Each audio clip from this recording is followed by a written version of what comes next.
Is that just like a Google Slides presentation? If it's in this, we can just run this one instead. Yeah.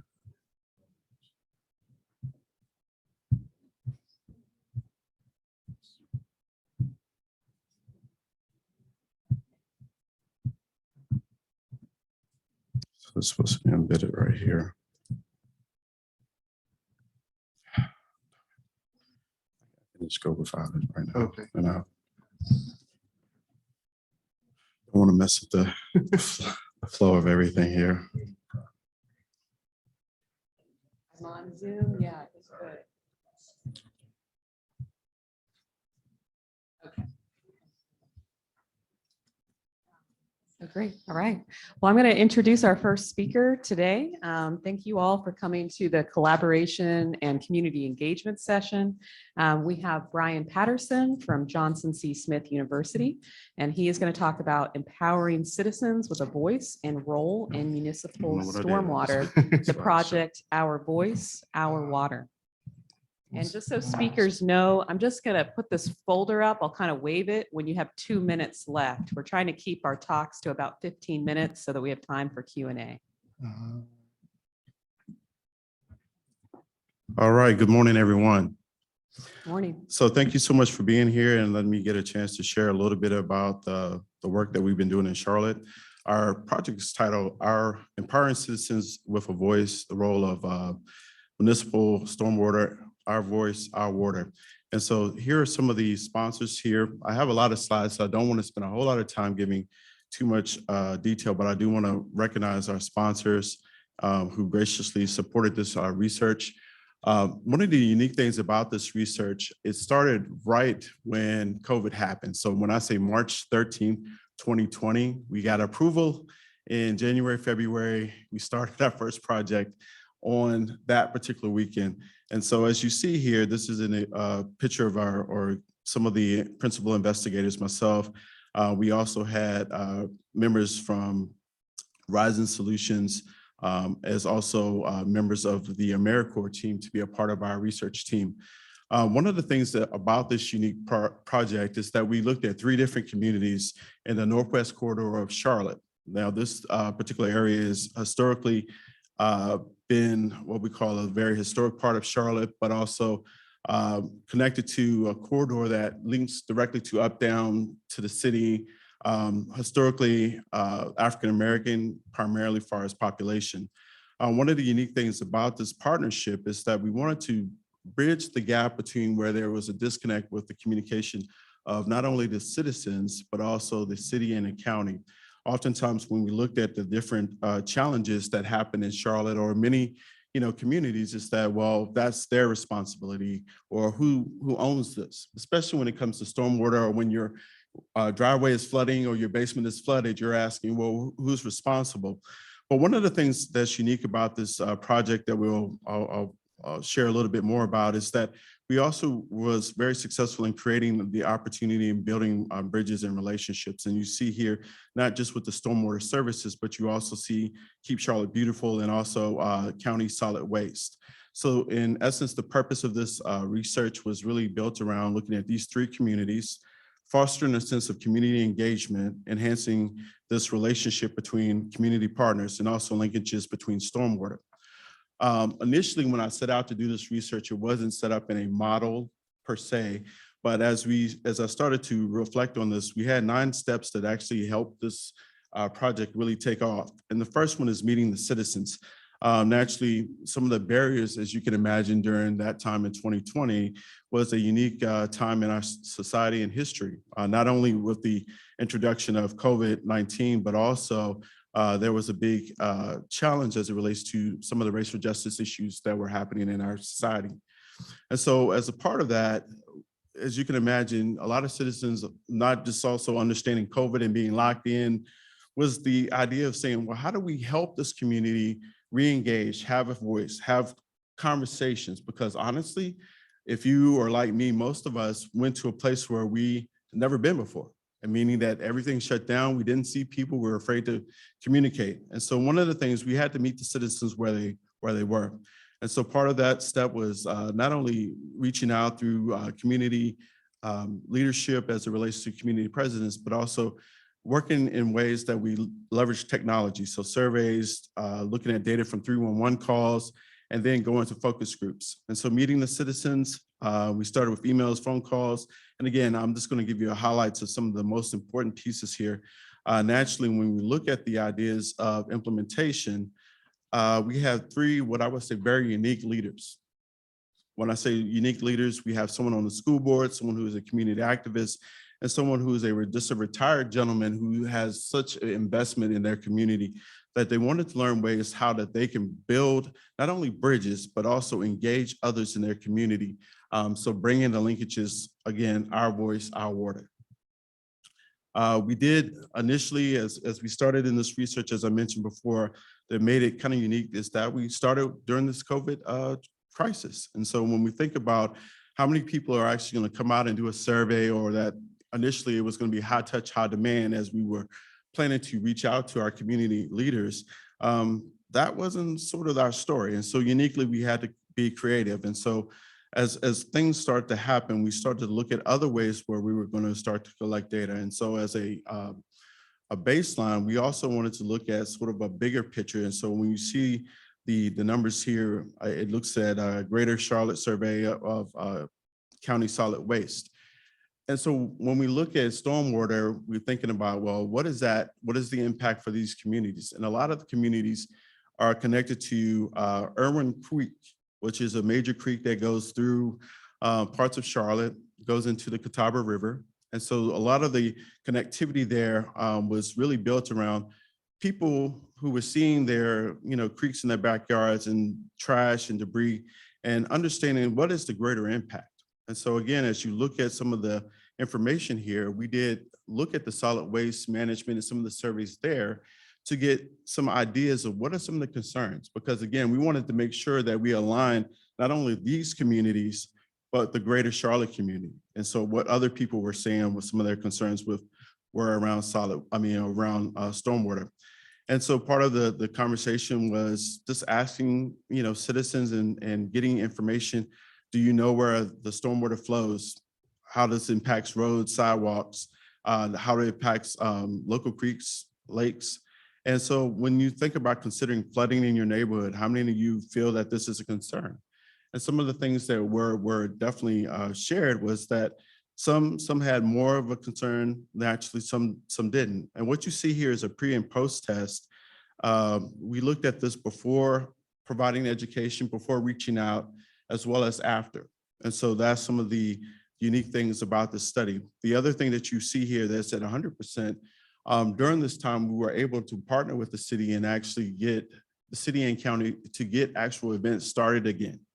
And so as we slowly started to get small but intentional events happening, we wanted to make sure that we were providing education not only for citizens who may or may not be engaged, but also getting people who are actually coming out to the different events and saying, hey, we want to volunteer. We want to get out the house. We want to, do some work. We want to get back out in the community. And so here's some of the, just some basic feedback here that some of the survey shared.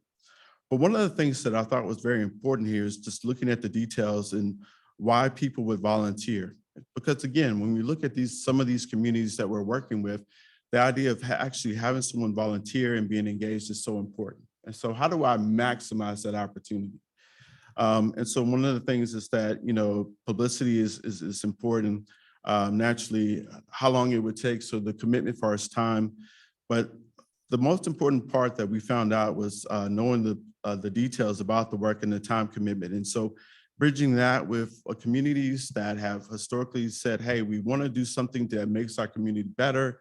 We see a lot of construction going on in our cities and our areas around us. And so again, they're seeing the stormwater runoff in their yards, the mud, the sludge, and different things like that. And so they're saying, hey, how can we address this? How can we actively engage our community leaders? Whoops. So again, one of the things that we tried to do is make sure that we did our diligence in looking at what do I call a normal group. Also looking at the solid waste and the communication that they received there. But also we started creating infomercials. And so again, if you go to our website, Our Voice, Our Water, www.com, it started that conversation where people were able to engage and have real dialogue about what's their concerns, but also defining what stormwater is and some of the resources or needs for stormwater. And as you see here, I'm just sharing a little bit of the resources. One of the things that I thought was also important with our work is that we wanted to actually have data. And so we were able to get data for almost 2 years of 311 calls. And so one of the things that stood out as it relates to some of the challenges was the issues with missed garbage, recycle lawn bags that were left in the street or that were not properly, taken up by the city or whoever was scheduled to, do that as it relates to some of the stormwater prevention here. Number 2, illegal dumping. We found that we had businesses in that community that were illegally dumping into these streams and backyards and these vacant areas. And so one of the things that really came out of that is that, hey, we got some major issues here. 2 things that I'll highlight really quickly here.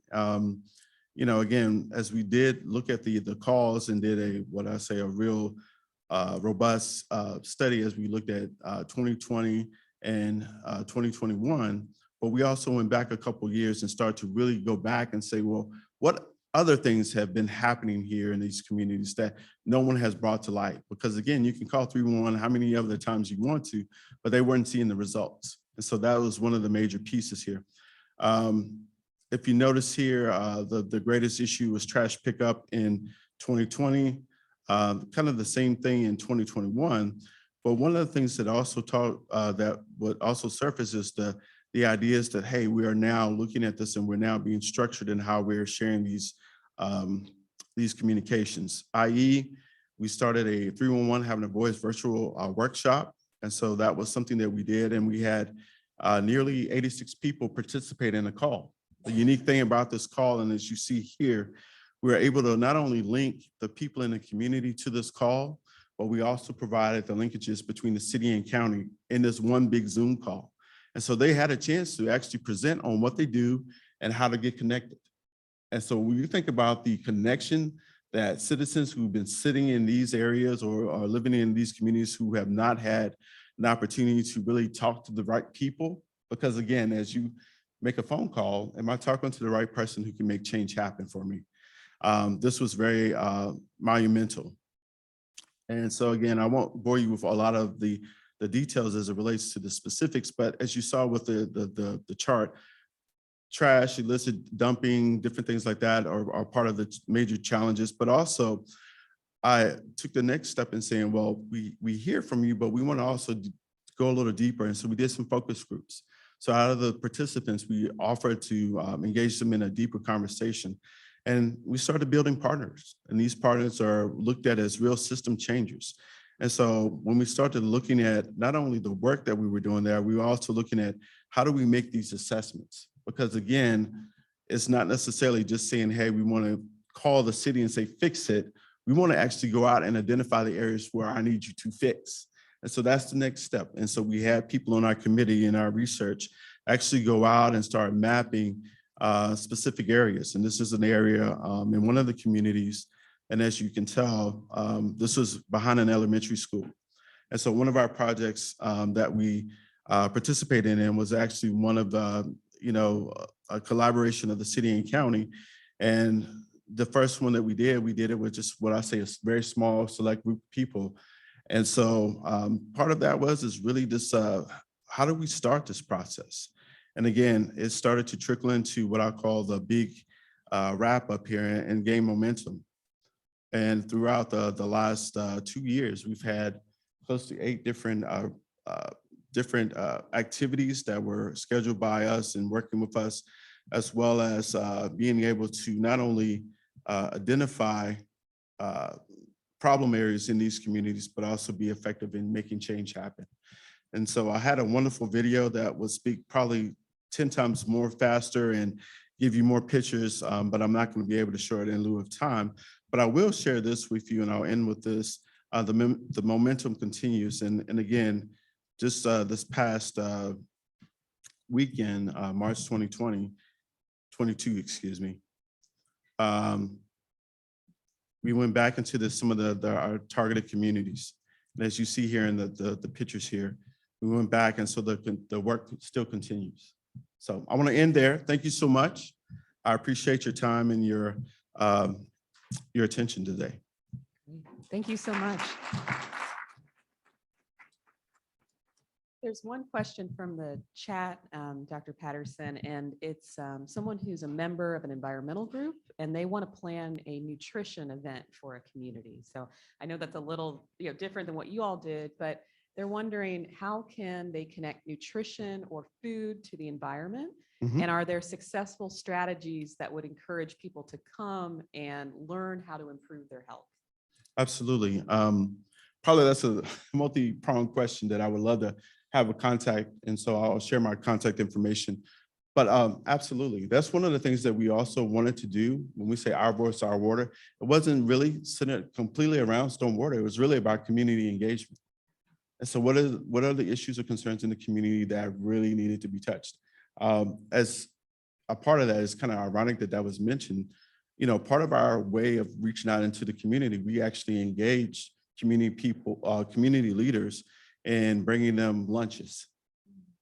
And so during that time, it was just a very kind gesture, but some folks were saying, hey, I hadn't been out the house, I needed this. And so as it relates to nutrition, that was one of the prongs of our research, was to actually engage youth in that process. Again, that was one of unfortunately, one of the things that we're not able to do was really to get into the schools and also engage our college students in that process. And so we were looking at a more holistic approach. But I love that question, and I would love to follow up on that, because that could be a next phase of work that we would be engaged in doing. So yeah, I love that. Yeah, serve a healthy meal. That's a good way to talk about it. absolutely, absolutely. Serve your community in two ways. Mhm. Are there other questions? Yeah, go ahead. Question is just to follow up on that.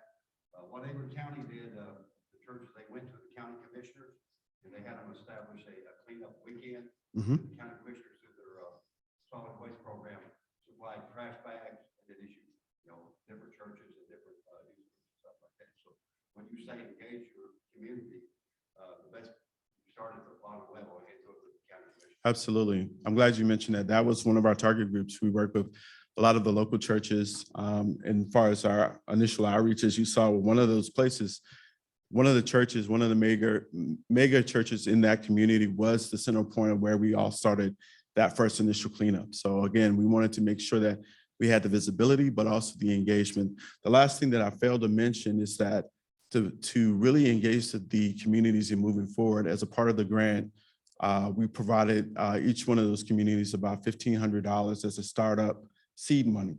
So they then also had an opportunity to create something new as it relates to something that's related to stormwater engagement. And so we will see where that goes now.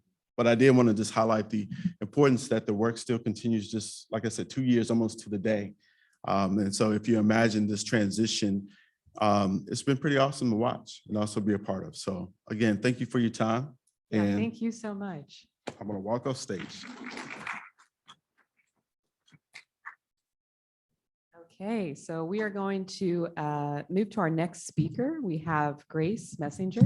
She is with the Piedmont Triad Regional Council, and she will be discussing Jordan Lake One Water.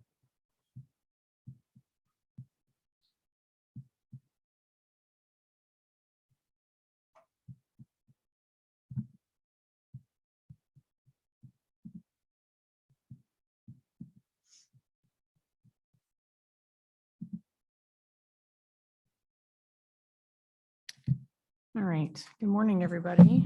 Morning. What was that? Oh, I'm sorry. It's okay. It's not your fault. It's not your fault. It's because change screens, that's all.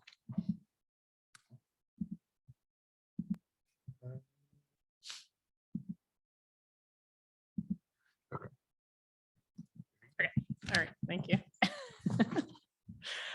Good morning, everybody. My name is Grace Messenger. I'm with the Piedmont Triad Regional Council. And today I'm going to share a little bit about the One Water vision for Jordan Lake. This presentation is we're not a research project. This is kind of I guess you can see it as a great experiment, but we're we're moving along today, and I'm just here to kind of give you some insight of where we are with that and kind of what it all means and pulling it together.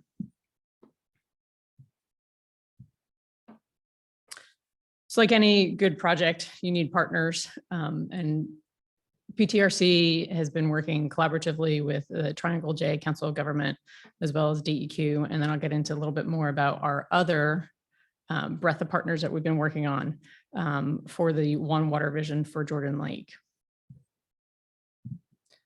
All right. So to start out, folks might have been hearing about the term One Water.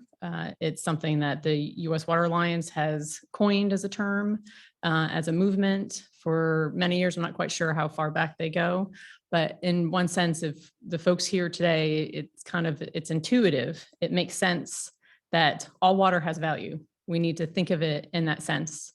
As Bryan had said, the one voice, one water. It's kind of the same aspect of everything that we touch and deal with has water and deals with water, whether it's stormwater, gray water, wastewater, rainwater. I know I was listening to the rain this morning and just thinking about, okay, all that stormwater that's running down the streets is heading into the streams and it's heading to, I was actually staying in Cary last night. So I really put a different perspective on it for me because I live in Greensboro. And yesterday when I got here, I had Greensboro water in my water bottle. And then this morning I had Cary water in my water bottle, which comes from the Jordan Lake. So in this whole process, it really is an intuitive way to think about the water and use and benefit and the responsibility we have for our water. So from the One Water U.S. Water Alliance kind of direction, their goals, their overall goals and actions are to consider agriculture, social and economic inclusion, water quality and healthy ecosystems, having competitive business and industry, having those places thrive, and having reliable and resilient water utilities, whether that's your own personal well and septic or your public water and wastewater systems. So in looking at this process, we're looking at it from the standpoint of how can we solve regional watershed issues that are beyond the capacity of one group or one stakeholder? How can we draw on leadership of elected officials and other champions to help make change? How can we work closely with state regulators to develop an effective integrated watershed or water policy framework that's going to be applicable and usable? How can we increase access to funding opportunities for watershed improvements? How can we establish and trust partners and develop partnerships and build trust? And that keyword, trust. I think Bryan talked about it. It's been talked about in many of the other presentations that we've heard today or this last day or so. And how can we share knowledge, resources, and our experience amongst stakeholders that might have felt like they haven't had a voice, they haven't had that opportunity to participate? So I think we can all agree that there's multiple benefits of clean water. And no matter what society you come from or what walk of life you've been in, you know that there's many benefits of clean water. It improves your health, there's reduced treatment costs, you improve the economy, you build a stronger community, we're protecting the water, we're allowing access to nature, all for the sake of clean water. And in Jordan Lake, what we wanted to do is kind of take all those concepts and meld them together and see from kind of this great experiment what we can do to how we can apply that to the sciences that have been talked about in some other sessions. There's been other sessions and information shared about the science of Jordan Lake and the water quality of Jordan Lake. So we want to take that information and kind of meld it down in an understandable, usable, meaningful way for the folks that live and work and enjoy the aspects of Jordan Lake and Jordan Lake watershed.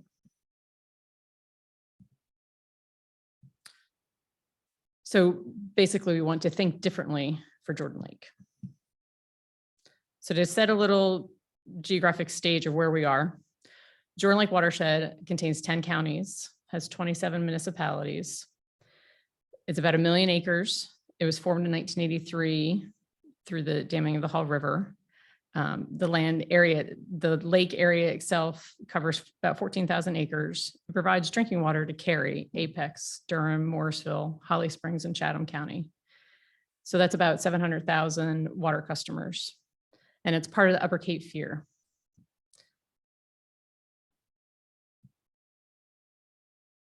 So this image shows you that there are 3 subbasins that are part of this process. So we're part of the Upper Cape Fear, the Hog River Basin, Jordan Lake. There's also the Upper New Hope Watershed and a Lower New Hope Watershed of where the actual lake is contained. So when the lake was formed and officially christened and opened, like many of the man-made dam projects and reservoirs that we've heard about, the lake was considered nutrient sensitive pretty much from the beginning. But for the last 15, 20-ish years, there's been the understanding of what needs to change to try to affect the water quality of the lake. The lake being the deposition of everything that happens in the watershed. So stakeholders of various capacities, policymakers at the state level, regulatory agencies, our local governments have all put gobs of money in. I'm sure there's somebody here that could state what the statistic is of how much money has been spent, and can relate to what that means, and with still very little movement of the needle of improvement of water quality. So the ultimate goal is to improve the water quality of Jordan Lake and to improve the watershed waters of that region as well. So there we took Jordan Lake and One Water and we made a JLOW. And I know everybody kind of laughs and jokes and thinks it's funny because of JLOW. I mean, Jennifer Lopez is famous and amazing. And, you know, I guess you can look back at her and she has had a coveted career of in music, in arts and theater and culture. So, you know, that's kind of what we're coming at with this Jordan Lake One Water is how can we emphasize all those attributes and get people to care and be part of the process and want to be part of the process.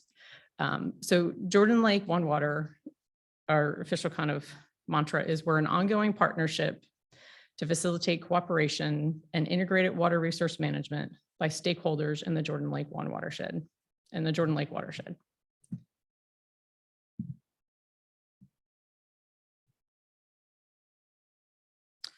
So just a brief snapshot of time.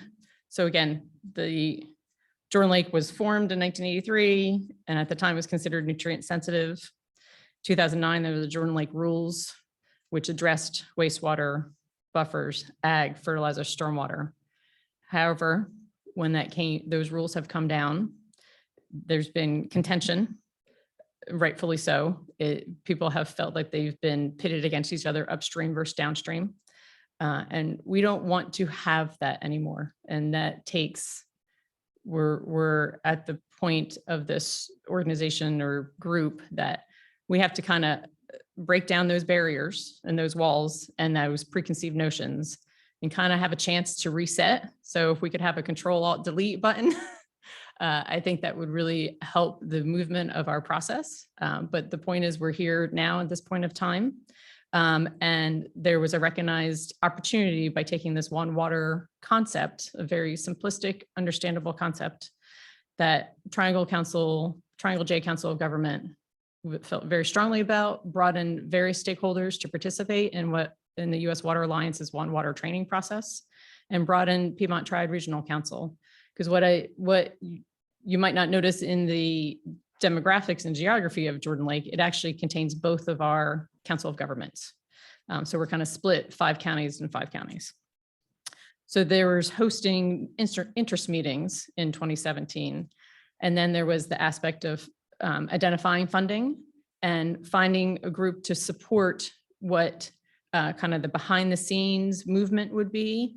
So from 2019 to 2021, there were 6 working groups that worked together to create a vision and a process that would implement a said Jordan Lake One Water program. So where we are today is we actually have created a One Water vision for the Jordan Lake. And I have some copies if folks are interested. And then moving forward from 2022 and beyond, we're going to be working through what those recommendations have been from those subcommittees. So as I was putting this presentation together, a song came on the radio, and I think I was listening to, like, flashback 80s weekend, but it was from the 90s. So let me know if any of these words make sense to you. All right, stop, collaborate, and listen. Ring any bells? Maybe we should have been listening to Vanilla Ice from 1990. So the aspect of collaboration, I think, really has been highlighted in this process with the Jordan Lake. I've been with PTRC since June, so I was not, unfortunately, part of kind of the backstory of this project. But from the work I'm doing from this point forward, hearing the participation that occurred. Fortunately, we started before the pandemic, but it was split between the pandemic. So over an 18-month period, there were 6 working groups, 60 to 80 people met within those working groups, and they, amounted to about 40 meetings over that time frame between in-person and online. And they included groups such as more typical players, which would be Department of Transportation, Department of Ag, DEQ, the City of Durham, City of Greensboro, but it also included some of our larger and smaller nonprofit groups and support structures of American Rivers, Conservation Fund, Tetra Tech, UNC Environmental Finance Center. And then what I felt was a really good feather in the cap of the group was to have the involvement of the Triad, Real Estate, and Building Industry Coalition, TREBEC. So when I came and heard about the process and the involvement of those partners, I was super impressed that they were able to bring that group to the table, and they were being heard and understood and part of the process. And it worked both ways. The more environmentalist focused folks were able to hear more about the challenges and opportunities that we have in the building industry. But at the same time, we also know, we can't stop building the collaborations or the partnerships. It's only just beginning.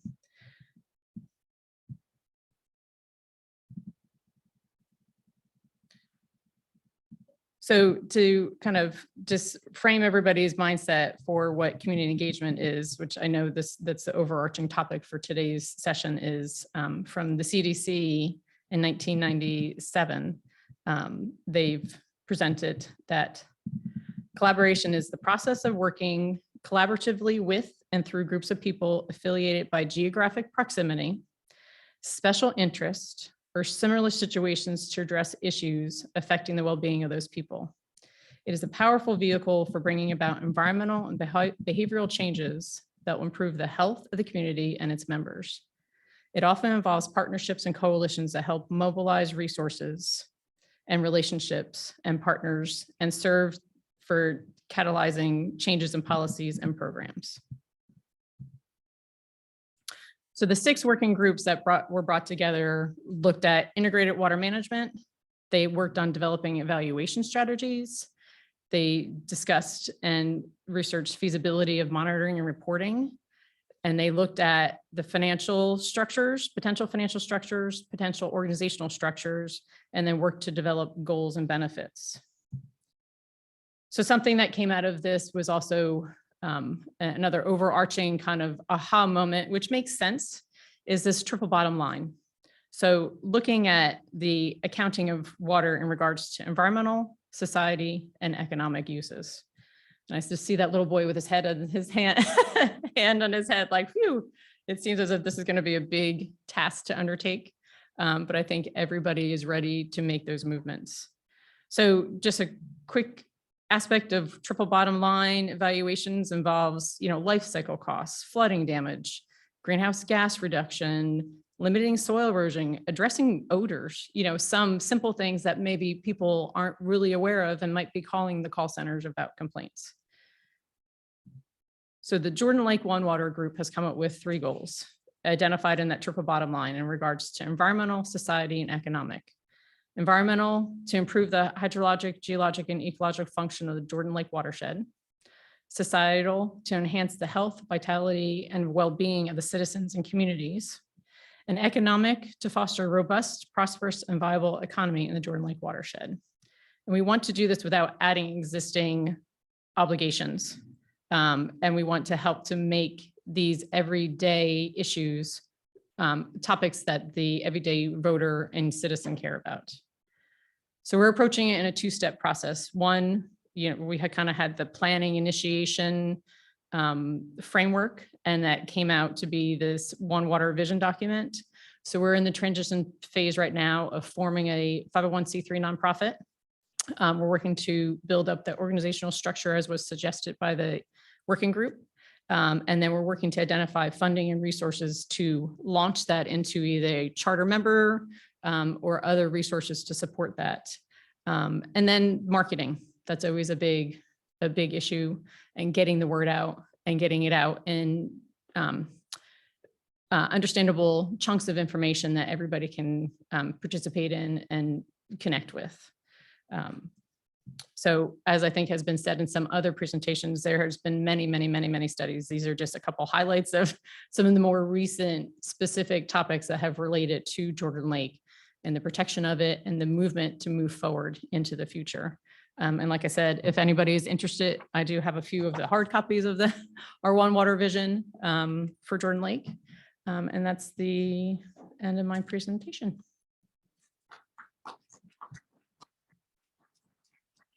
We just have a couple minutes for questions. Does anyone have a question for Grace? Yeah, and if you could. And I think, yeah, they asked to use the microphone. And please make sure the microphone is on. Yeah, It I don't should know if have that a one was on last green, time. Little black thing up. Thank you. Hi, Grace. Thanks. Okay. That's on. It's on. I see the green. My name's Keith. I'm from Lenore Ryan University, and thank you so much. This was really interesting, and you emphasized trust. And then you talked about an evaluation plan. And I'm just wondering if you're evaluating trust within the process over time, and if so, what are some of the key requirements for building and maintaining trust in this process? So that's a good point. So far, we're looking at the building of the group as a nonprofit organization. So we're working through what those steps could be in regards to how are we going to verify if we're building trust, and what does that look like? So so that will be something that we'll have to take back to the group and make sure we incorporate as we're building up our articles of incorporation and bylaws and working with this group to form a nonprofit. But thank you for that statement. I appreciate it.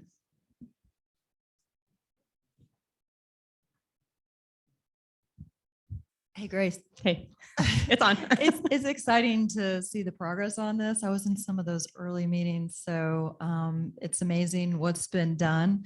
My question is there any thought to doing some kind of initial, maybe concept demonstration project? Because I realize forming a 501c3 takes a long time, finding funds take a long time. Is there any thoughts about like starting to identify specific projects to work on? Yes. Yes, there is. And we're thinking about it from the standpoint of also, we know there are so many other groups and organizations and partners working on existing projects that are within the footprint of the Jordan Lake watershed. So if there's any way that we could help elevate what they're doing, further collaborate, even if it's 50% into the project, we would love to be able to have that opportunity. If nothing else, at least for us, just to get an understanding of what is occurring in the watershed, so that we can share what's happening, share the improvements, but at the same time, work with those groups or identify new projects and understand where are lessons learned, what do we need to do differently. And we would like to be able to start to launch some of our own projects. The structure of the organization is still being fleshed out. If it will be something in regards to that we'll re-grant money, we're not quite sure what that structure will look like yet. So, it's still evolving, but yes, if anybody has any ideas, please reach out to me or Emily Barrett from TJ Cog, and, or brainstorm any opportunities that you feel could be available. Great. Thank you so much. Thank you. Do you mind exiting your presentation? I believe our next speaker is online. So does she need to end the share? Do you see that red button up And there for slideshow. stop Hold on, I gotta, share? Okay, perfect. there we go. Is that good? Okay. Okay, great. So I see Andrew's presentation here. Welcome, Dr. Andrew George. He's here with us representing the University of North Carolina at Chapel Hill. And we'll be speaking on disparities and drinking water contamination in North Carolina private wells. Hi, everyone. Can you hear me? Yes. Okay, great. Well, hello, everyone. Thanks for having me. I'm Andrew George. I'm coming from UNC's Chapel Hill Center for Public Engagement with Science as part of the UNC Institute for the Environment. As such, I'm also a part of a team within the Superfund research project called the Community Engagement Core. And what I'm going to be talking about today is hopefully extending this conversation about trust, as Dr. Patterson was talking about, and other issues relating to kind of engaging and bringing people in through empowering ways. And so I just want to flag that I'm a social scientist, and my background in research is more in participatory research and engagement. So I'm glad to be kind of communicating with this diverse interdisciplinary audience about these issues so that we can see if there's kind of multiple ways of addressing this problem from different directions. I'm going to be talking about some of our work using community engaged research in private well work as part of the Superfund team, and some other work that we did as a part of the RAPID study with under NSF. Hopefully we'll explain how that work brought in a more inclusive representative sample than might normally have been done through traditional sampling and recruiting. With this better sample, we can actually look for patterns that might not be valid if we don't have a legitimate sample. And so hopefully I'll show how we were using the right kind of recruiting, we got the right kind of sample, and then with that sample, we can actually address differences and disparities relating to well water stewardship, contamination, and other issues. So I'll just start by saying that as we all probably know, this audience probably knows very well that North Carolina is #1 or among the top as far as populations on private wells. I think we were just recently rated #1 by a new EPA study that came out with a really interesting private well mapping system. In North Carolina, about 1/4 of our population is on private wells. And among those people who have private well drinking water, only about half, if not substantially fewer numbers of them test their water and treat their water. That's predominantly because in North Carolina, wells are unregulated, except if you build a new well. In 2008, there was a law that was passed that required new well testing. And before that, it was pretty much the Wild Wild West. Now, if you have a new home, you build a new well, you are required to test it. So in 2008, that was a requirement that established not only well testing, but then also required the state to bring in the data on a state public health lab. And so we were actually in 2008, 2009, able to bring that data in and publish this paper here by Ollie Sanders in the WRRI lab, showing kind of trends of arsenic, manganese, cadmium, and lead that were showing up in private well data. And so this actually took about a decade of data from 1998 to 2010. We published it in 2012, and then more recently, we republished or kind of updated this data from 2010 to 2020. This is the Eves paper that was just published last year, kind of again showing these same trends. And you'll notice here that this is the classic arsenic slate belt there, and the figure A. This is the data that was originally kind of groundbreaking data in 2010 when we originally published it. This is new, kind of confirming the data and these patterns relating to arsenic and slate belt or the Carolina terrain. Also, I'll just note that you'll see that the lead data here, which is the green, also is showing patterns of premise plumbing contamination. Now, this data might not be as valid as we would like because, unfortunately, it's only public data, so all the private well tests are not in here. And number two, the data, the wells that are, for example, sampled for lead are generally done at the wellhead and not through a first draw sample. So they flush the water at the well, and then they take basically groundwater samples. So we know a whole lot less about what's happening in the home. And that's important because that's where the people are and that's where they're drinking. So what I'll just say is really quickly, just zooming in on this arsenic slate belt, we're going to be doing some more work here in North Carolina in the coming years, and I'll be talking about that in just a second. As I kind of conclude this, the focus of this talk, which begins really in North Carolina when we are doing our well water work, building trust as Grace was just talking about in Stokes County and in Wayne County. We kind of piloted some of our work there, seeing how we can engage communities using community engaged research. I was actually invited up into some of these communities by some of the community partners. This was right around the same time people were concerned about coal ash, and there was a lot of mistrust relating to drinking water. The state was offering free tests, but the communities were not willing to, some of the communities were not willing to engage that. They weren't going to work with the industry or even counties. And so we came in as this independent third party neutral observer, and we offered confidential free well tests. So in addition to being kind of UNC, go Tar Heels, we were also providing, pure confidentiality and free well testing.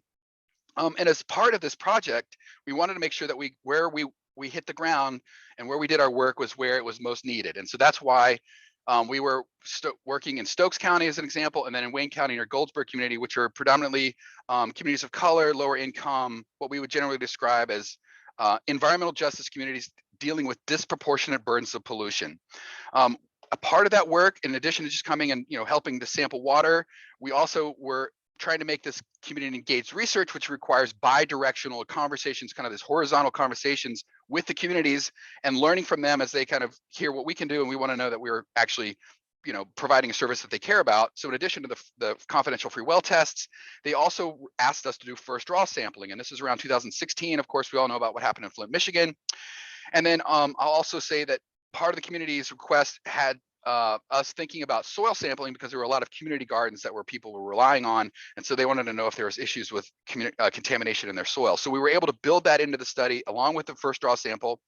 And then lastly, the reporting results was, believe it or not, it's not as common as you would think, but it's important that scientists bring back their data to the communities that they were sampling. And this report back process was something that we made sure that we were consistent with. And then also we provided filters. We were able to get a pretty good deal from a zero water pitcher filter company. They're the kind of pitcher filters that we had actually tested, and the Dartmouth Superfund research program also tested. And so we were providing these filters that we knew cleaned out things like chromium-6 and lead. So this pilot project was kind of slow and deliberate. It took us about 2 years to get about 60 wells sampled. And I'll just show you some of the work here up in Stokes County and Wayne County. And that was kind of where we started these pilots. Now I'm going to talk about the work in these orangish counties and then purple with Robinson. That happened under an NSF study. You'll all be familiar with what happened in 2018, Hurricane Flo, the biggest rain event in North Carolina ever, inundating over 700,000 wells in the Southeast, including about 200,000 in North Carolina. Before the storm even hit, we were talking with folks up at Virginia Tech, namely Dr. Piper and the Mark Edwards lab, who had heard about our work, and we had heard about their works, and our skill set seemed to complement each other because we were really good with working with communities, and they were really good with making sure that you could do a really solid, robust study using citizen science or community science in a way that it was actually valid. So we brought the team together. We actually asked some of our community partners across the state where we should actually do the sampling. And that's how we ended up thinking about the communities that I mentioned there a second ago on the orange. And I'll get back to those in a second. But as I said, one of the strengths that Virginia Tech brought is they're focused on citizen science. And so instead of doing a kind of door-to-door one, we would sample about 6 homes if we were lucky, a day in Stokes County and Wayne County. We would have to line it up, and then when we got there, we'd have to do like a 20-minute flush draw in order to do a chromium-6 sample and then other sampling. And so instead, we pivoted over to working with Virginia Tech. We got the NSF grant, and we wanted to work in New Hanover and Robinson County, and then it expanded, and I'll tell you a little bit about that in a second. But you'll see that we included a first draw sample, which the citizens could do themselves at their homes. So when they woke up in the morning, they took this first draw sample of the water that had been sitting in their pipes. That does a really good job of capturing the premise plumbing. And then also we asked them to flush their water so we could get a good snapshot of their groundwater. And then this smaller bottle was a chromium-6 bottle. All of the communities that we were working with, all of them had questions and concerns about coal ash. Of course, 2018 was still, there was a lot of conversation about coal ash, but also with the flooding and inundation, a lot of these impoundments, there were a lot of concerns about that. In addition to the first draw kind of community sample science approach, basically putting the tools in the community's hands, we also made sure that we made it easy for people to sample their water. So this is one of our projects where we were working, actually, this is in Iredell County. There's Dr. Piper, that's me. We were actually doing a drive-through well test clinic even before COVID hit, very similar to what's happening with testing right now. And we sampled about 800 wells just in Iredell County as a part of the study. And we did do these well clinics where basically we opened the doors, anybody could come in and grab a bottle, bring them back the next day, and we would sample it as long as they were within our community of concern. But then the people who didn't hear about it through Facebook, or the people who didn't hear about it on their news sites, or maybe don't have internet, those folks were the ones we want. Those are the folks we wanted to make sure that we could include in the study. And that's why we actually went with our partners, for example, in Robeson County. We went with the Lumber River Keeper, Jefferson Curry, deep into the woods of Robeson County, go into those communities and those wells that had not been tested. And we wanted to make sure we included in the study so that we had a valid sample. And so we did targeted EJ communities, recruiting in these communities. So knocking on doors, holding smaller clinics. In fact, one time we had a partner who walked us through the entire neighborhood, door to door, knocking with us. And I'll just say that was after he had approached us with a gun. So we were way back in there doing some real authentic community engagement, and we made it out fine. And I think we have some really good results to share. I'll just say that these are the particular states or counties that we're talking about. There's that original map I was talking about in the orange sites here. Purple here is Robeson County because we sampled that with this NSF study, but then also with, we're going to be going back there with a Superfund research team. But overall, we sampled about 400 wells in this community. And then because of our community sampling approach and our focused sampling, we got a very valid sample. An inclusive sampling strategy helped us get a good valid sample. And if you look at, and I'm really hoping that if anybody knows of any studies like this that's out there, please let me know. But from what we can tell from the literature, any well test campaign that was a part of a research study that recruited people for their study consistently oversampled affluent, white, educated populations, the people who can already show up to a lot of these well clinics to begin with and probably can pay for well tests. And so ours was the first study that actually had an inclusive sample.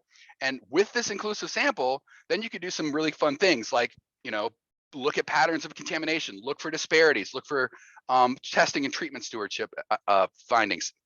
And I'll talk about that in a second, but I just wanted to reflect that in addition to getting a good valid sample, we also were able to get a much greater N. We got a higher N, higher sample size through the citizen science sampling initiative.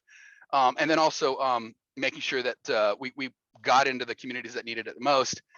So this is Stokes and Wayne County. We got about 60 wells sampled there over a 2-year period. And then over the next year and a half, we got, actually 1,500 wells sampled. And again, I don't have Iredell on there. That's the big one. And I'll explain why that was a little bit different in a second. But the point I'm trying to make is that with an inclusive recruiting initiative, making sure that you're going to the communities with the citizen science approach, you can get a lot more people and a lot more better representation of the community you're trying to sample and learn from. So this is just one of the results. I'm just going to give you a sneak shot of some of the results. This is still about to be published. But we did see, now that we had this valid sample, we saw significant differences in testing rates, treatment rates, and contamination levels based on, the findings. So for example, and this is a mosaic chart showing basically what's a visual representation of a chi-square test. This is where we're showing all the different, for example, testing rates. So the income, race, and testing rates are over here, and you'll see the reds are basically in the chi-square, what was the standardized residuals that triggered the significance. And so what the test is telling us is here is like that the white high-income well users were more likely to be testing their wells, whereas low-income non-white communities were not testing it at statistically significant levels. Same thing with treatment, same thing with SMCLs. So for example, non-whites were had 3 times greater odds of reporting not testing their well. Treatment rates, lower income communities were 3.7 times less likely to be treating their wells. Same thing with contamination. So for example, SMCLs or premise plumbing, we saw about 4 times greater odds of non-white communities experiencing some of this contamination. So we're going to be publishing this relatively soon. And then at the same time, we're also going to be pivoting back into Robeson County. This is a map that we developed with our community partners there as part of the Superfund research team. This is the UNC Well Empowered study. We're going to be sampling up in this Lumber River watershed And in this focus, we're actually more concerned about chromium-6 and vanadium and manganese, because there isn't a lot of arsenic over here, but also over, so there's the Robinson community, but then also over in Union County, we're gonna be sampling a number of wells there relating to arsenic. Just to give you an idea what's going on with Union County, this is a demographic map showing some of these populations, communities of concern here. These are communities of color, namely Latinx and African-American communities near Marshville, Wingate, and Monroe. So we're going to be sampling there, working with the Union County Health Department to figure out where we can do the most good, sampling those partners who have those people with high arsenic levels. And then I just wanted to say really quickly that as we also have this really fun new EnviroScan mapper as a part of our study. So here's the link to that. I'll just put that in the chat. Boom. Okay. So anyway, this is another way that we're kind of seeking out these communities. So this is a new way that actually plots all these wells on a map. This is the only data set that includes all these private wells. And we're going to be using this as a way to recruit people in Union and Robeson County, but then also we're going to be going into some of these other areas as well. Anyway, that's the end of my time. Thank you all very much. I just want to acknowledge my research team at UNC, the fantastic work by Kelsey Piper at Northeastern and the Virginia Tech Mark Edwards Lab, and of course, all of our community partners, Lumber River Keeper, Chattison Citizens, the Caper River Keeper, all of our community partners on the ground that made this possible. So thank you, and that's it. Great. Thank you so much, Dr. George. It's great work. If anyone has a question, we have time for one. And if the next speakers could come up to the podium and get set up, that would be great. And Dr. George, would you just stop your share so that we can get back on our end? Yeah, we've got one question here. Yeah. Hi, Dr. George, how are you? Hi. So I have a question in regards to what you touched on in the beginning, is how people are not testing their wells. And I know when I moved here, I was surprised that our bank, when we got our mortgage, didn't require us to test our well. Do you see that there would be that process, this research might lead to that kind of need for people to understand, at least they get their well tested when they first move in or buy their house? Yes, and I thank you for that question, because I should also mention, as a part of these kind of community engaged research projects, we also have a team that's called the North Carolina Well Water Working Group, which is not just UNC, but also working with the partners all over the state. And part of that team is developing policy changes that would help incentivize more testing. And so one of the things that we're talking about, is specifically relating to what you were just bringing up, is real estate transfers. And we know, for example, in New Jersey, Rhode Island, and Oregon, all these states require well testing at some level during real estate transfers. We know, for example, New Jersey has a very important law that required well testing during real estate transfers. So that's one way that we're trying to get it. It's actually not a perfect solution. In New Jersey, they've only seen a bump in about 10% of the wells being tested. But it did actually, those wells that were tested are generally owned by new homeowners, and those are generally purchased by younger families with children. So that at least is a good benefit there. But yeah, getting more testing is really important. It's, the opportunity through the counties is there. We're working with the counties. We want to see more testing through the counties. But then once you find contamination, what do you do? Well, that's the other side of this equation. There's the Bernard Allen Fund, which is a really important tool that's out there that isn't necessarily used as much as we'd like. So we want to see more funding for this fund that was specifically designed for low-income well users who are experiencing contamination. And then right now also, there's a lot of work going on through DEQ and the feds here at UNC, the Gillen School Environmental Finance Center. A lot of these folks are pulling together to try and think through how we can use this ARPA funding to connect people to utilities. And so that's an opportunity that's out there that might allow us to kind of reach some of these well users who have so much contamination in their wells, they're never going to be able to treat it. And even if you did get them a treatment system, they'd have to maintain it. And if they don't maintain it, you have a lot of arsenic in your water and your treatment system isn't updated, it's all just going to desorb right in your water. So sometimes the better solution is hooking up to municipal water. There's a big initiative right now to see if we can do that. We're thinking about some pilots. If your community, or if you know folks that are thinking about these kind of questions and how to connect to private well water into utilities, please reach out to me. My contact's right. Well, it's not on the screen anymore. Andrew G at UNC. Anyway, thanks you for that question. And I think it's time for the next speaker. Great. Thank you so much.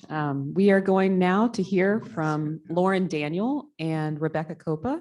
They are here with the North Carolina Department of Environmental Quality, the Division of Water Resources, and they'll be speaking about incorporating data into education and outreach.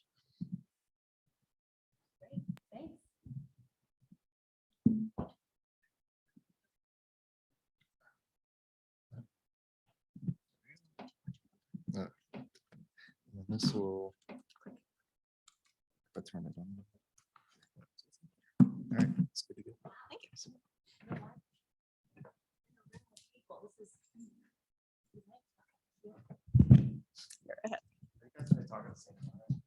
We'll try not to. We'll try not to talk at the same time. All right, cool. Well, good morning, everyone. My name is Lauren Daniel, and I'm Rebecca Coppa. let's do that. So, welcome. I figured this morning maybe we could switch things up. You want to Go right ahead. introduce each other? Sure. Let's try it. All right. Rebecca and I work together frequently. She's kind of my yin to my yang, or yin to my yang kind of thing. We're definitely co-conspirators. So Rebecca actually works in DMLR, the division. Let me do this. The Division of Energy, Mineral, and Land Resources. Boom. She does a lot of engineering stuff, but she also hangs out with me in the education realm. That's where I prefer to be most of the time. So she's great at really incorporating the data effectively, and I'm more of the child whisperer, and I turn that data into something that they enjoy.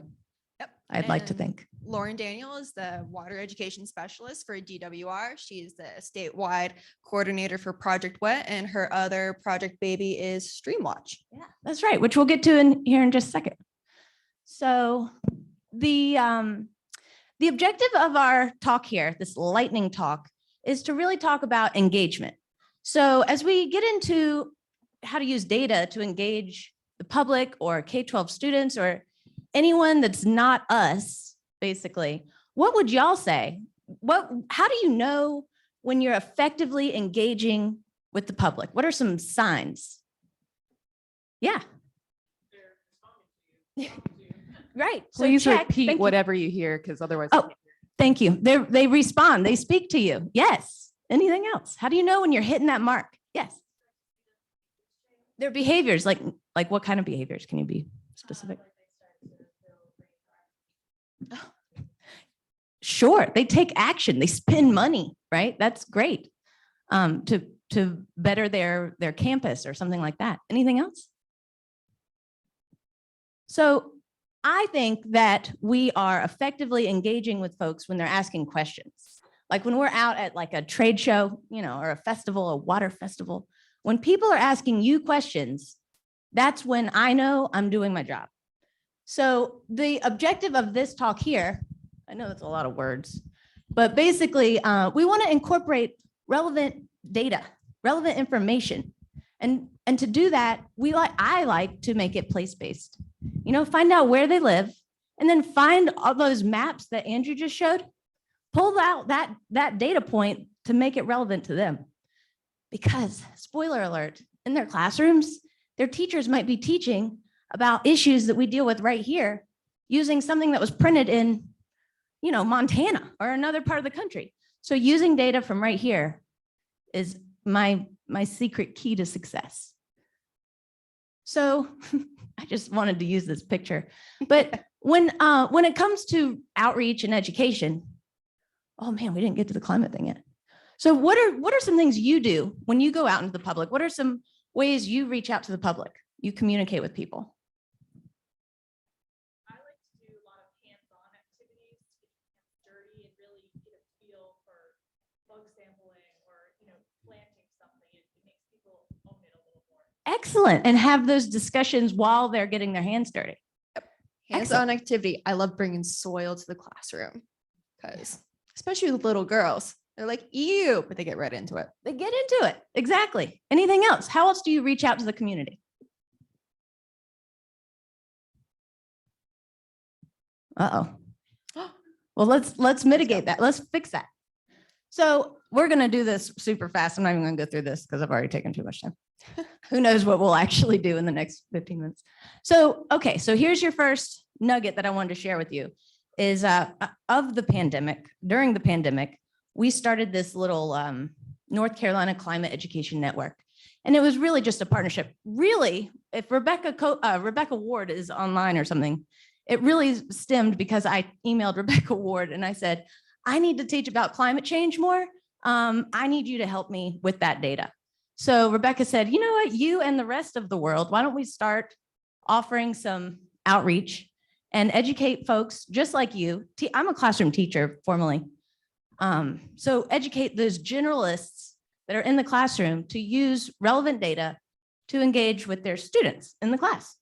So one of those things we created as a result of that conversation, you can Google this, Climate Education Network, North Carolina.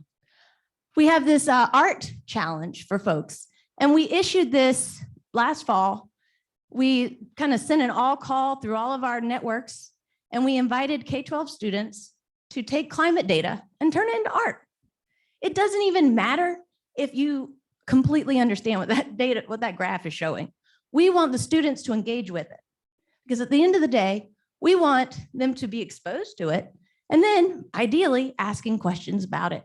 What does this data mean? So this is a screenshot here, but you can go online and see the artwork that students have submitted. And do you want to do this? All right. And to get everyone to interact a little bit, we've handed out some climate data, and with a little bit of room for you all to create some artwork. So there's some of your inspiration. And for those joining online, there is a Jamboard at that bit.ly or using that QR code. And please put your artwork in the Jamboard. We will be really happy to view it after our presentation. Yeah, so this is an invitation. Like if you have markers in front of you, hopefully Craig might have passed a couple out. This is your chance to create any sort of artwork you want and share it to this. It's ultimately a GIS map. Shout out to Melanie Williams, by the way, if she's listening, who helped me create this GIS map. So that's your assignment while we're yapping here, if you so choose to do it. Okay, so another thing, another hat I wear, another couple of hats I wear is I engage with students across the state, but I also engage with watershed groups and help them build ideas, develop ideas to engage with their communities. So another thing during the pandemic, since we were all working from home, we started water education coffee talks, first Thursday of every month. Hope to see you there. We just meet online and you just show up and you can share any upcoming outreach events you might have. We get a lot of friends from soil and water attending because they want ideas. And so we're just there to brainstorm and support other water educators. K-12 teachers are ideally who I like to meet, but it's hard. It's really hard to meet those K-12 teachers because, as we all know, anybody have kids, our teachers are stretched very thin. So we try to meet any educators in any format. So this is some of the education and outreach that my program does. Again, I could go into a K-12 classroom with a watershed model called the EnviroScape, and or bring just hands-on activities with me. And we've adapted some of those for virtual. We use things like Jamboard. I give instructions for a sediment jar. So easy activities that kids can do with materials that they just find around their house or a little bit of dirt from outside. And we also have just activity packets online. So this is one of our engagement activities that can be done in person or virtually. You grab a soil sample from outside and just using a little bit of water and time, you can determine what your soil type is. And you can even do the calculations for it if you have an older group. And then you plot it on your soil texture triangle and you have your soil type. Bingo. But the cool thing is that the USDA's web soil survey, if you go on there, plot an address, you can actually look up your soil type.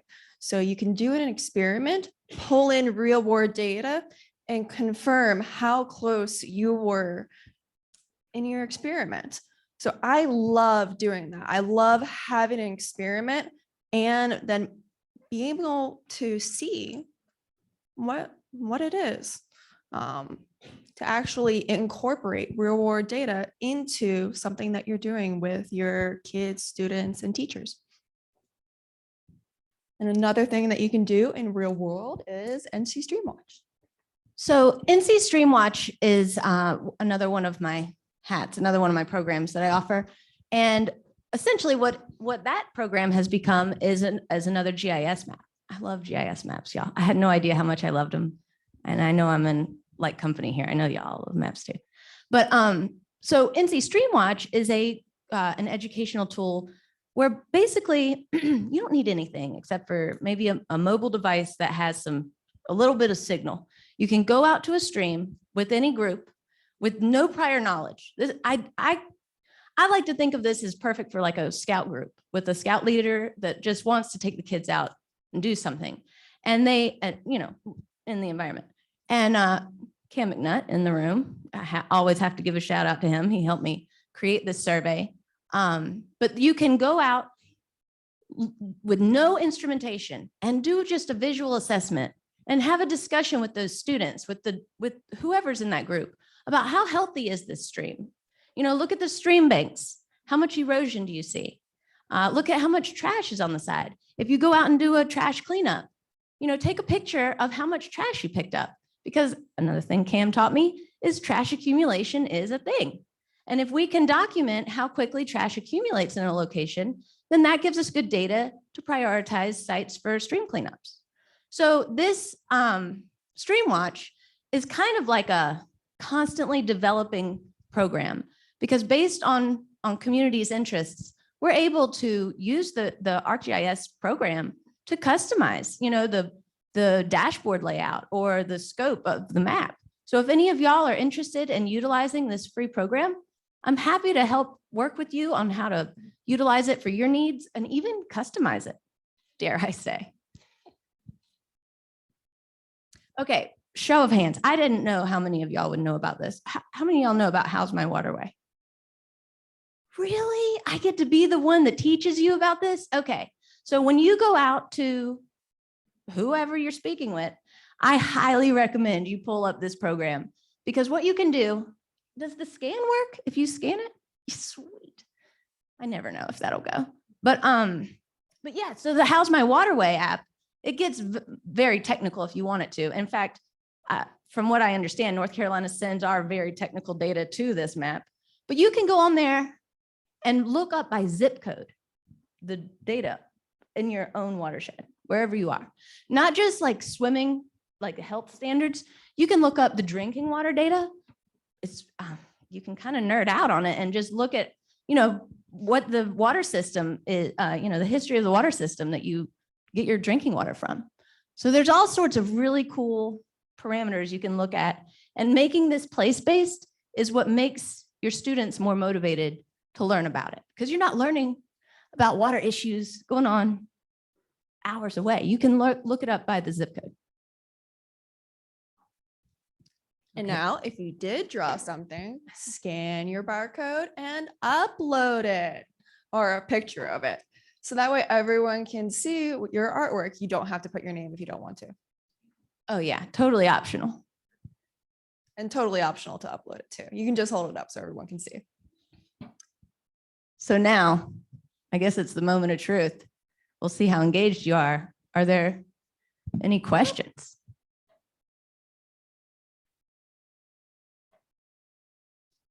Oh no. Oh, good. No pressure. So I know you've talked about K-12.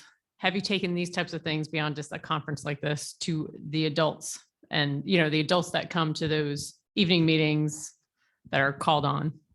And have you utilized any of these same types of things with adults, of play with Enviroscape, play with a groundwater model? Well, your PTRC, isn't that Danica Heflin? She is my biggest champion. And Danica actually, if I'm not mistaken, she does take it out and engage with adults with it. But as far as my work goes, I predominantly solely focus on K-12 education. You also work with teachers specifically too. Oh yeah, sure. So when I have like a Project Wet workshop or something like that, we'll go out to a stream. But it's interesting, because when you do go out to that stream, and thank you for that question, because you're right, adults do learn just the same as students. It's just my focus is getting those students to go out and get their hands dirty. But when it comes to adults going out to a stream, just having those basic conversations, if they're not, if they don't have formal training in environmental education or environmental engineering, having them just recognize the erosion is not a good thing. That right there is a great touchstone for a conversation for adults to understand how our watersheds are interrelated, interconnected. And also, if you're at a family-friendly event, you're going to be bringing kids things there, but you're going to be answering a lot of adult questions. So they're going to be playing with the kids things that you're bringing. The Enviroscape is for all ages, and I use it for all ages too. You just have to scale your dialogue up or down. Don't use layman's terms. Just meet them where they are. Good point. Yeah, you don't want to water anything down. Just meet them where they are. And also one other thing that I kind of glossed over, and in the time I have left, one side of the Streamwatch program is the data collection, but a whole other side that I think is underutilized that I love to do is pull up images that folks have shared of their streams. And because, like, for example, right now, if we had more time, it would be ideal to just go on that website and pull up a random image and have a discussion about that image. You know, look at the surrounding land use because it's on a GIS map. You can look at what all's going on around it. Moment of truth. But, and this is something that, another thing, Cam, I don't mean to just call you out the whole time, but Cam and I had this, recorded a video during the pandemic. And it was super cool because I just pulled up a random image of a stream. It was off a battleground in Greensboro. And Cam was able to look at the image. Perfect. Yeah, there we go. That's a nice one, right? And just kind of talk about the features that he saw on an image that I think like a 12-year-old uploaded the picture and had a whole technical discussion about, you know, the impacts of the surrounding land use on it. Any other questions? Because I could obviously talk forever about this. Well, thanks for listening. Oh, to the survey? Nice, Christy. There, can you scan that? You can also Google NC Climate Education Network. Scroll down a little bit on it. It's towards the bottom. Look at y'all. Oops, sorry. It's back up. Can't wait to check it out. Yes, on the art. Is it called a challenge? I'm trying to fix it because it was a contest and now it's a challenge because it's just going to continue through the year. Yes, Kim. And we only have about 30 more seconds, so we just need to keep going. So since my understanding is you primarily teach the teachers, I'm just curious what sort of feedback you receive from teachers as far as which of these tools they've found most effective or, you know, get the best reaction from students. And if you have any anecdotal feedback you could share, it'd be interesting to hear. Oh, that is such a great question because here's the bottom line. Teachers are so tired and they're stretched so thin. So I can't even pretend like I do. I don't have any teachers that use this consistently because they teach about water for one part of the year. And so it's not conducive to do it on a consistent basis. But that's why I also have a pen pal program, you know, and they exchange letters with students across the state throughout the year. And I just connect the teachers from Murphy to Manio to, you know, write letters. So it's hard to reach these teachers consistently. With no funding. Sometimes just knowing that they come back year to year to ask you to guest speak is feedback enough. Yeah. Thank you both so much for your work. Thank you. Yeah. Thank you so much. You can end the share on your end. I believe our next speaker is going to be virtual. If you can press stop share at the top there. Oh, I am familiar with that. Great, thank you. So I want to welcome our next speaker. We have Daniel Wiltsie with the North Carolina Department of Environmental Quality, specifically with the DWR Algal Bloom reporting app and dashboard. He's going to tell us a little bit about what it is and how we can use it. Thanks. Take it off, Daniel. All right, good morning. Thank you. Can you hear me and see my screen? Yes, great. All right, perfect. Thank you. Again, my name is Dan Wiltsie. I'm the Algal Bloom Response Coordinator for NCDWR. And today I'll be talking about our new algal reporting form and dashboard. And I'd also just like to give a shout out before we start to our DWR GIS team, who Lauren mentioned in the last presentation, who have been instrumental in getting these set up and continuing with technical help on them. So before I actually launch into the dashboard, I just wanted to take a few minutes to remind everyone what algae are and what algal blooms are. So algae, it's sort of a catch-all term for these non-vascular photosynthetic organisms. They form the basis of most aquatic food webs and found in all water bodies around the world. There are many different groups, as you can see in this image on the right here. These certainly aren't the only groups of algae that there are, and the representative species in here aren't the only ones within those groups. But they do, just show you kind of the different morphologies that they can have in the water. Now, an algal bloom occurs when environmental conditions, usually some combination of excess nutrients such as nitrogen and phosphorus, warm temperatures and extended sunlight, and low water flow cause these algae to grow rapidly. And sort of one of the most common issues or species or groups that we've had issues with, not only here in North Carolina, but around the world, are the cyanobacteria or blue-green algae that I've highlighted down here in the bottom corner.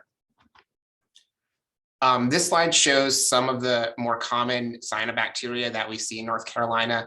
It's not necessary to know what these are. One thing I want you to take away from this is that these different morphologies relate to different roles that these organisms can have in the environment.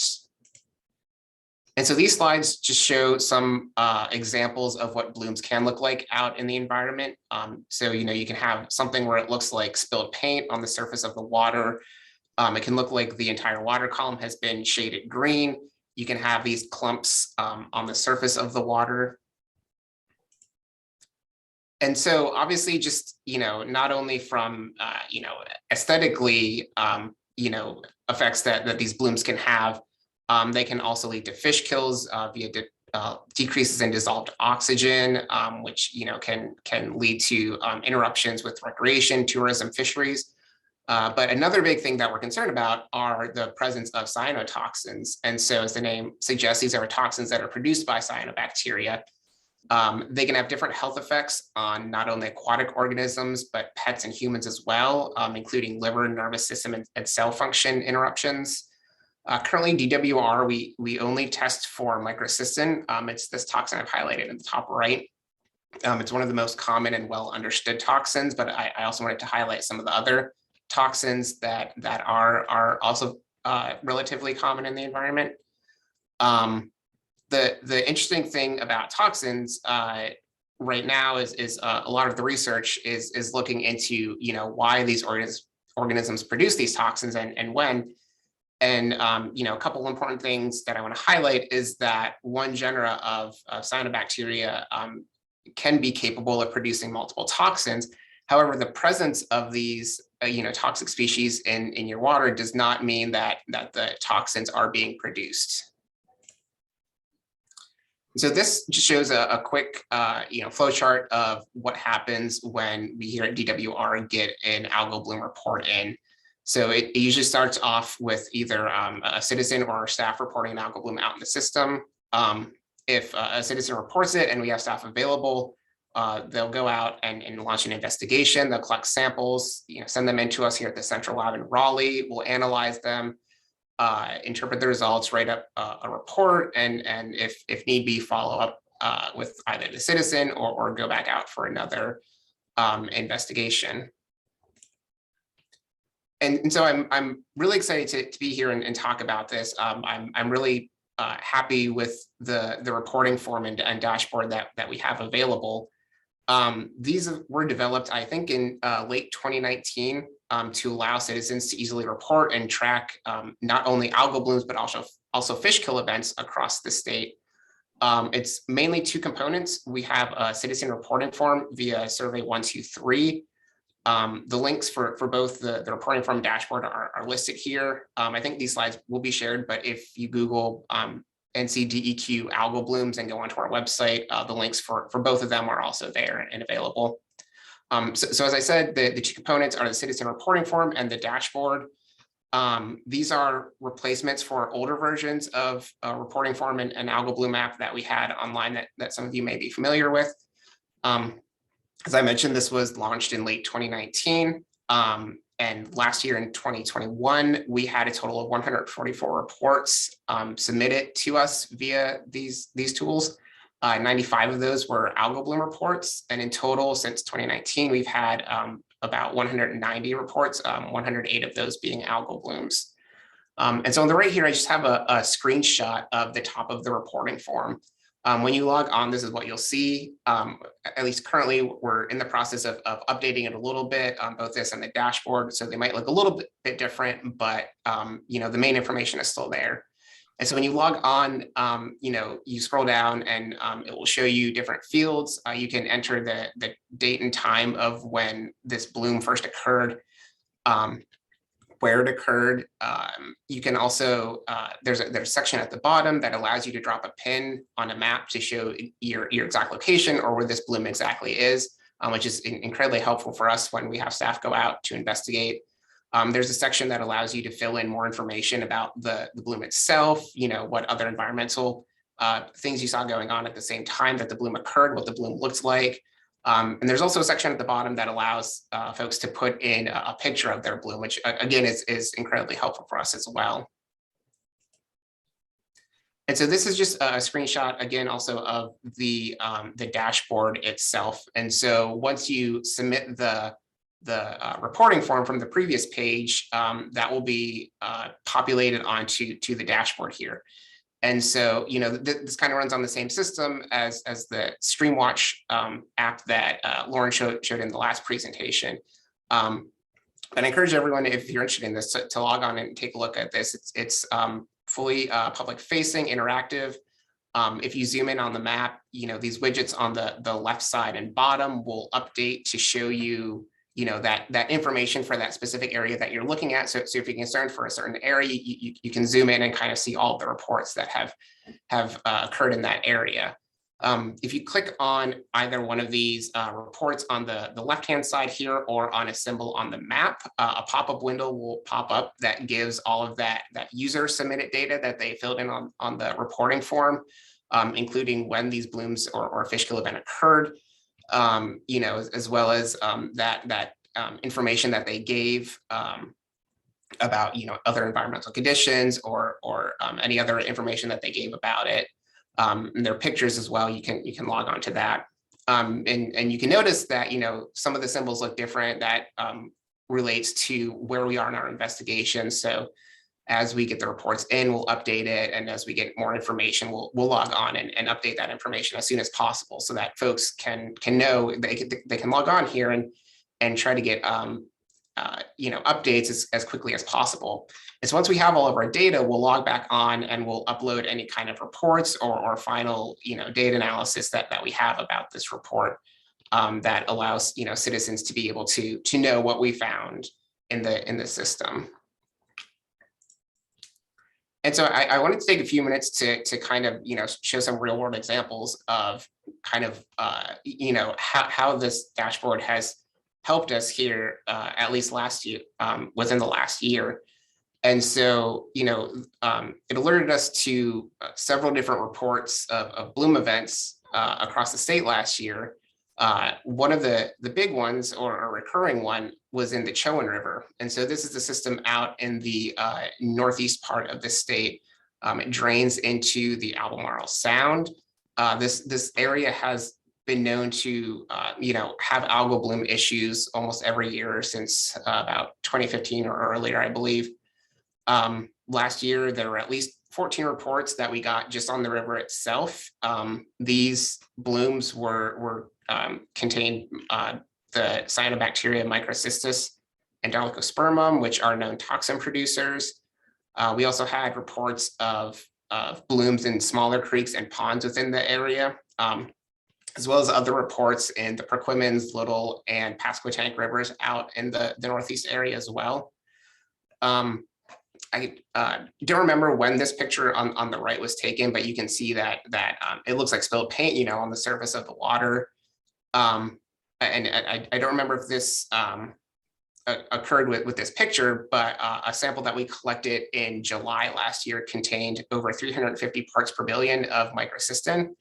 And just for reference, the EPA recommended recreational guideline for microcystin is 8 parts per billion. So this was much higher than the recreational guideline, which caused us to issue a press release about the event. I also just like to give a quick shout out to the Cho and Edenton environmental group out there. We collaborate with them frequently, you know, when blooms like this occur out there for help with response and monitoring. And so, you know, this just really highlights a big part of our program is just the help of and importance of citizen scientists to these to monitor these algal blooms. And so this other one that occurred that I want to highlight was in Lake Wiley. And so this is a system that is south of Charlotte on the South Carolina border. Historically, there have not been any bloom issues within this system until last year, when we started to have blooms occurring in early August, I believe. Again, these were dominated by cyanobacteria, including microcystis and cylindrospermopsis. DWR did collect samples and we did not detect any toxins in those samples. However, South Carolina Department of Health and Environmental Control did collect their own samples and detected microcystin at greater than 10 parts per billion. And one of the really great things about this event was that it kind of led to this really great and ongoing collaborative stakeholder group, including folks from Charlotte Mecklenburg Stormwater Services, South Carolina DHEC, Duke Energy, Catawba Riverkeeper, and North Carolina Department of Health and Human Services. And this group is working to trying to figure out better ways to monitor these blooms in the future and also get any kind of information that we get across these various groups out to the public quickly and in a way that the public can easily understand. And so some of the lessons that we learned from this, you know, as I mentioned, these tools were developed in 2019, but last year was kind of the first year that we really promoted and got a lot of use out of it. There's also a lot of preparation last winter to you know, get everything set up to where once blooms started occurring in May and June, you know, we weren't rushing around trying to figure out the technology. And so preparation with the technology and also with our staff was really key to making sure that the bloom season, you know, went relatively well. Technology, obviously, you know, sometimes doesn't always work the way you want it to. It's kind of hard to see in this picture here on the right, but this is a screen grab. Some kind of glitch happened that caused all of our reports to have shown up to have been submitted at the exact same date and time. Luckily, our DWR GIS team was able to take care of that relatively quickly. Again, promotion via newspaper, social media paid off. Folks were really, you know, we got a lot of use last year out of it. So it really shows that citizens are really interested in, you know, looking out for their water quality. So just quickly, what's next for this program? Just continue to promote the reporting system. We're working on creating a press release to get out to you know, remind folks that blooms are probably going to start happening in the summertime, and just, you know, remind them that this dashboard and reporting system is available. Continue streamlining the process for both users, the public, and our staff here, that the reporting form and dashboard is available and make it easier to use for everyone. We're looking to add historic bloom data as data layers. As I mentioned, you know, we have that older bloom map that has data going back to, I believe, 2012. And we're looking to add that to the map as well as an extra data layer. And then eventually just begin to understand these yearly trends. You know, we've only had this going on for the past couple of years. So starting to look at how does the number of reports that we get in via this reporting system compare to what we've gotten in the past, which has mostly been email and via phone calls. And so with that, I don't have anything else. If anyone has any questions, I'd be happy to take them. Great. Thank you so much, Dan. Any questions from our audience? If you have one, please head up to the mic.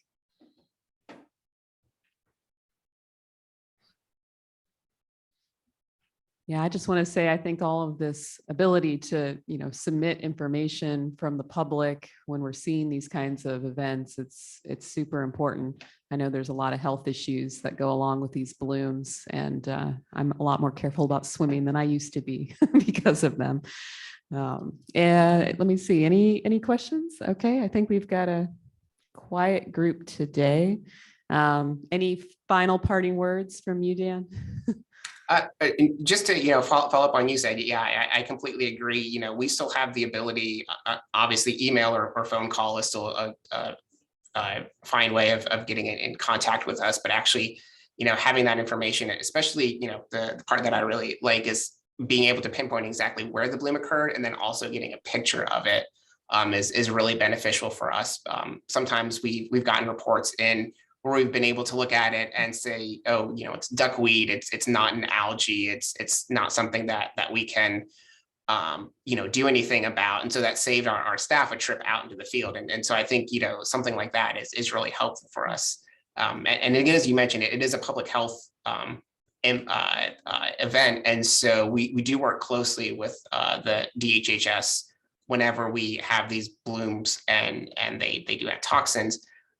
We always reach out to them right away. And then they're the ones who, kind of launch that public health response if it's necessary. I do see one question in the chat. It asks, what are the algal concerns with the more chunky algae that was on the lake in the early slide? Yeah, that was, let's see if I go back here. So a lot of these that are showing here are the planktonic algae. And so those are just the ones that are floating in the water column. This bottom right-hand corner is, it's known as either black mat algae or Lingbia. It's also called Microcera. These are benthic algae, so they actually grow on the bottom of the water. What can happen though is that algae can become dislodged and float to the surface. And so we actually had reports of these in the Yadkin Chain Lakes last year. I believe Tuckertown and Baden have issues with this. And so that's just another type of cyanobacteria. It's a little bit harder to kind of quantify and analyze. We are looking at other states and working with other groups to try to figure out a way to better be able to analyze and figure out what's going on with those types of blooms. Great, thanks so much. If you can stop your share on your end, I think we're back in person again. And again, thank you, Daniel, for being with us.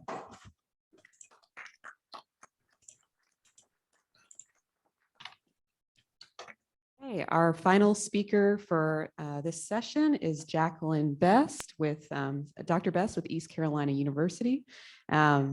Okay, maybe someday soon. She's going to talk about engaging with stakeholders to determine ecological flow guidelines in Eastern North Carolina.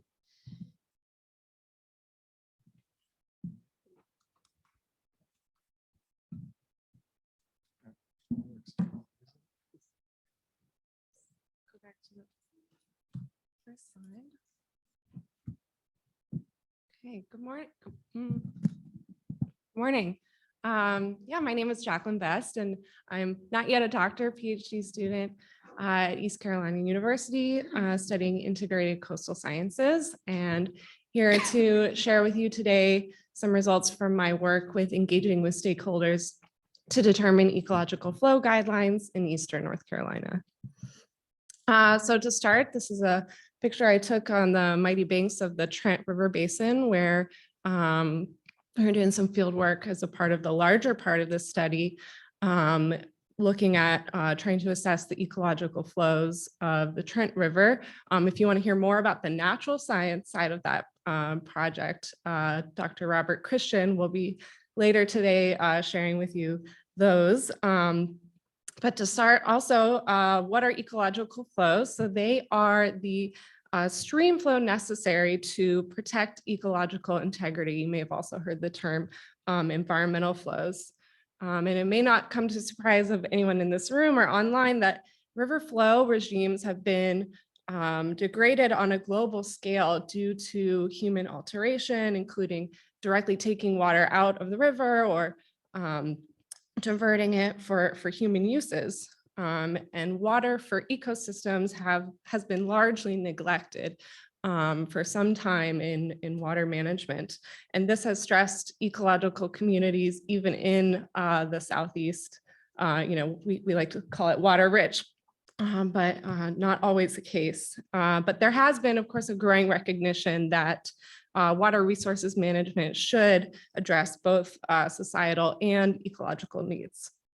There are some existing frameworks designed to assess ecological flows that do incorporate stakeholder input, but there's not a lot of case studies that have been done to address this. And why is stakeholder input important? We know that water management decisions made without incorporating it, stakeholder input and preferences in the decision-making process can lead to bottlenecks in both policy development and implementation. And like I said, in terms of ecological flows, there's only been a handful of case studies that have even looked at this. So that led me to my research question for this study, looking at what are stakeholder preferences and perceptions regarding ecological flow conditions in Eastern North Carolina, and how could they potentially support proposed policy and guidance to support these ecological flows.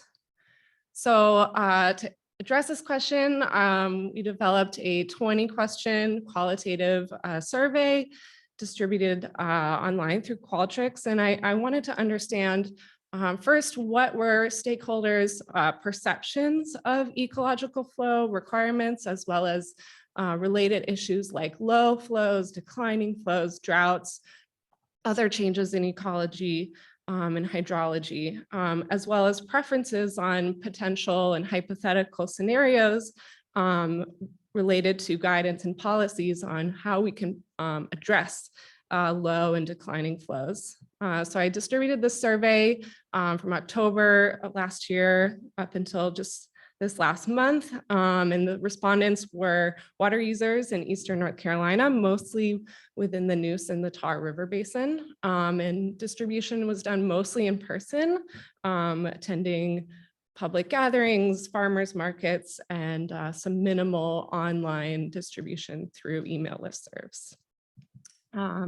This is the study area, and I'm actually missing a star kind of in the middle. I don't know if you could see the mouse there, but Greenville, Washington, I think that's near Trent, or it should be, and New Bern, and this highlighted river basin is the Trent River Basin that flows into the Neuse at New Bern. This is an example of the questions, and don't worry if you can't read all the text, but essentially this one on your left was looking at asking respondents what they think might be the cause of low flows in Eastern North Carolina from things like overuse of water from various industries, increase in droughts, poor mismanagement at the state or local level, or even all of the above. I also asked them, gave them a hypothetical scenario. Let's say there's a severe drought in Eastern North Carolina. What do you think should be done about it? So a little more on the policy side, what they think should be done. So here's some preliminary results. So we'll start off with some demographic data. So far, a little less than 80 responses. So definitely the survey could be continued to get a little bit more statistically significant. I delineated the results geographically and hydrologically. So I could kind of understand or see if there were any differences, people living in more rural environments or urban environments, as well as if they were directly adjacent, living adjacent to, when I say the coast, I mean more like the estuary or slightly more inland. Again, everyone in this survey was from the coastal plain, but this is how I delineated it. And getting into some of the responses from the questions. So these two questions were asking folks about first, what do they think is a major cause of low flows? And most respondents thought that overuse of water from industry and increasing in drought or less rain over time, followed by overuse of water for irrigation and possibly mismanagement at the state level were kind of the higher ones. And then we also asked what major concern folks had regarding water in Eastern North Carolina for the future. Possibly unsurprisingly, folks were more concerned about things like too much water and water quality issues, but there was also some concern about not enough water. I also gave some kind of hypothetical questions regarding policy. So we'll start in this top left corner.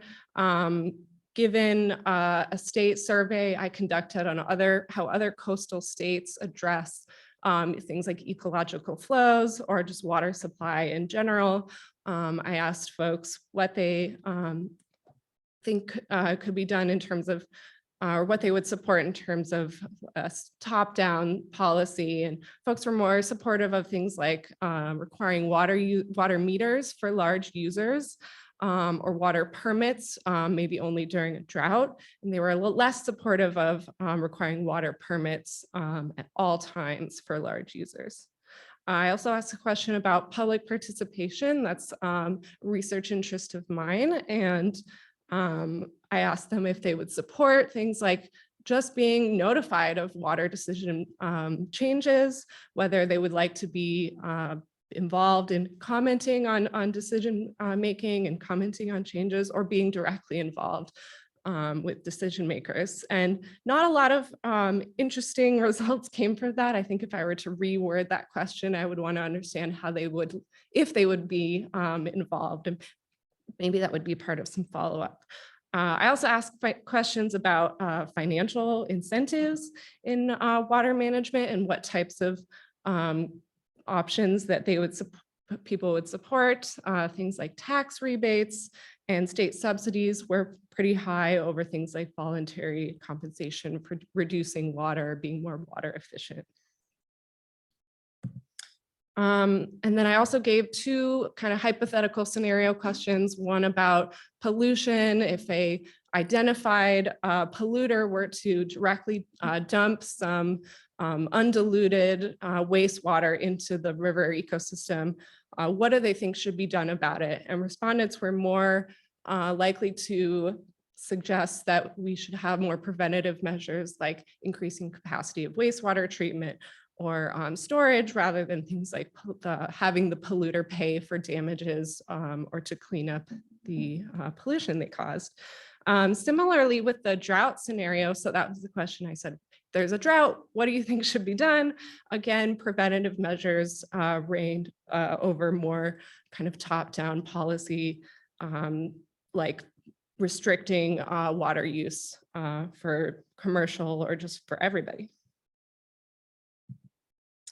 And then looking at, again, the perceptions, I wanted to understand how folks have perceived change in various hydrologic and ecological conditions over time. So I asked them, have you witnessed or experienced changes in flood duration, flood number? That's the two on the left here, as well as drought duration and drought number. And you can see folks, and then, and the last one was ecological changes like increase or decrease in fish kills, dead zones, that sort of thing. Definitely noticed respondents noted an increase in flood duration and flood number, and either no change or increase in drought duration and drought number. And very few folks saw a decrease in any of these. And as I said, I also delineated the respondents based on their reported zip code by whether or not they were closer to the estuary or further inland, to see if there was any difference in their responses based on where they lived. And not a lot of difference geographically, except for in the question of asking folks, what do they think is the cause of low flows? The folks who lived more inland had higher responses in terms of thinking that overuse of water for domestic uses and an increase in drought compared to their coastal counterparts. Everything else, not a lot of variation, depending on if you live closer or further away from the coast or the estuary. Right, so just a few takeaways from this research. Residents of Eastern North Carolina are clearly aware of changes in ecological flows and their causes. Things like floods and water quality are a little more concerned about that than droughts and low flows, but they're still concerned about droughts and declining flows. In terms of policy preferences, respondents liked the idea of water meters or water permits for large users, which we don't currently have in the state. For financial incentives, they were supportive of things like direct payments or subsidies for conserving water or being more water efficient. And in terms of public participation, we know that they're definitely supportive of public participation actions, but I'm unsure if they would be actually willing to be involved. Everyone's supportive of more democracy, but do they want to be involved and go to meetings and hearings and things like that? I don't know yet. And again, in those scenario questions, we saw that they were more likely to be supportive of preventative measures over requiring the polluter to pay or having some top-down decision. And we also saw not a lot of difference in geography, but again, this is all like the lower basin. So possibly if I were to look at the upper basin, like here in Raleigh, that would maybe provide more difference in response related to the questions. All right, so I'll talk about a couple limitations of the survey. It's still relatively small, and I could definitely continue to distribute the survey either among the coastal plain or even go a little further west. I'm still a PhD student, so I think looking back at the results, I could word some of the questions a little differently. It was a little wordy. We did provide a small financial incentive for folks to take the survey, but I don't want to, burden people by taking the survey. So possibly a shorter one next time. And just to kind of bring it all home, this work does help us understand how the preferences and perceptions of stakeholders could be used to overcome bottlenecks in policy implementation. And it could be followed up with more in-depth surveys or face-to-face interviews. Like I said, it'd be interesting to expand further the survey further west to see differences in responses there.